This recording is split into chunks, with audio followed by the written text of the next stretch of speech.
Les femmes sont très douées pour cueillir les feuilles de giga, dont les branches ont des formes tortueuses. Ces feuilles sont très demandées dans le village de Danbouda. Les femmes peuvent les récolter toute l'année pour les cuisiner elles-mêmes ou pour les vendre au marché de Zinder, la ville la plus proche.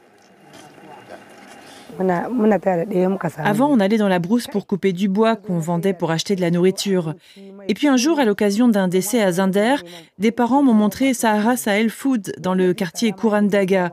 Et ils m'ont dit qu'ils achetaient les fruits de l'Adoua, les dattes du désert. J'ai donc commencé à leur en vendre. Les gens se moquaient de moi. Qui pouvait bien vouloir acheter des fruits de l'Adoua? Par la suite, 2 personnes m'ont rejointe. Aujourd'hui, elles sont 40 femmes à faire de même. L'idée de récolter et de commercialiser les plantes indigènes est venue de Joseph Garvey. Cet homme qui a grandi au Niger réfléchissait depuis longtemps à la manière de relancer l'intérêt pour les arbres indigènes des milieux arides, comme le Hanza sauvage, qui offre de nombreux avantages. Avant, les femmes avaient du Hanza, le mangeaient seulement quand les temps étaient durs. Quand nous avons commencé à travailler avec elles, nous leur achetions le Hanza. Au début, elles étaient réticentes et ne nous prenaient pas au sérieux, mais elles ont fini par nous croire. Nous achetions leurs produits et se sont investis pour récolter beaucoup. Elles étaient très heureuses de pouvoir en tirer un revenu. Mais nous n'étions pas tout à fait satisfaits. Elles le récoltaient pour nous le vendre, mais elles persistaient à ne pas vouloir en manger elles-mêmes. Mais les mentalités ont commencé à changer. En tant qu'entreprise sociale, Sahara Sahel Foods sensibilise les communautés locales aux bienfaits nutritifs des feuilles, des fruits et des graines des arbres indigènes, et les gens ont appris à les apprécier. Il y a quelques années, nous avions un programme de formation spéciale. On leur apprenait différentes recettes et différentes manières de préparer le Hanza pour en faire de bons plats. Et ça a vraiment bien marché. L'année suivante, elles nous ont dit qu'elles avaient trop peu de Hanza à nous vendre et qu'en fait, c'était parce qu'elles mangeaient leur Hanza elles-mêmes. Donc, au lieu de nous le vendre, elles préféraient le consommer. C'était exactement le résultat souhaité. Sahara Sahel Foods est actif depuis 2014 dans la région de Zinder. Il travaille à présent avec 1500 petites agricultrices de 80 villages qui récoltent les fruits et les feuilles de plus de 20 espèces végétales locales. Ces fruits et ces feuilles deviendront de l'huile, des confitures, des épices et des gâteaux.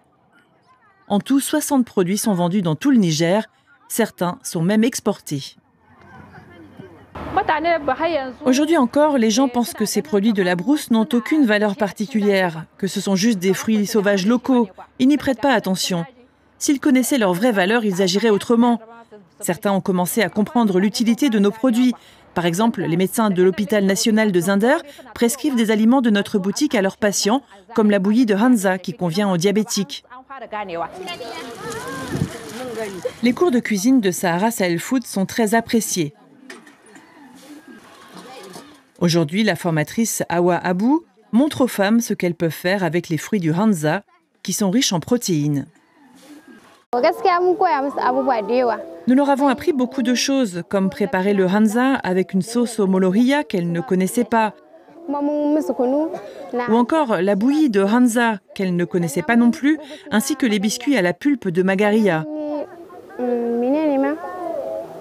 Bref, nous leur avons montré beaucoup de recettes.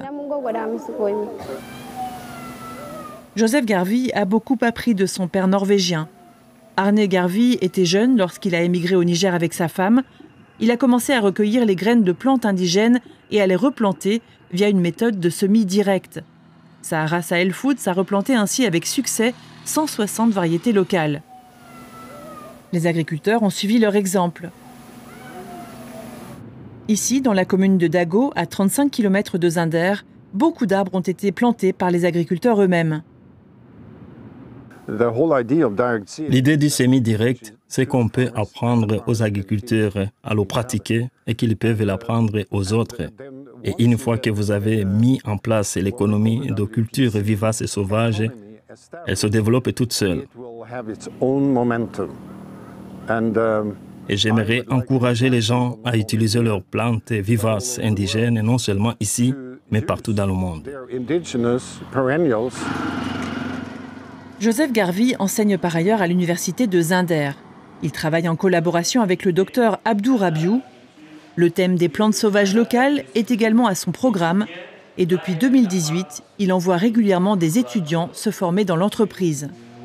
Le domaine de Sahel-Sahara Food est devenu comme un champ-école pour nos étudiants. C'est là-bas qu'ils partent pour voir les plantes qu'on rencontre le plus souvent dans les zones arides et les zones semi-arides ici au Niger. Déployé depuis 10 ans dans la région de Zinder, le projet de Joseph Garvey est en plein essor.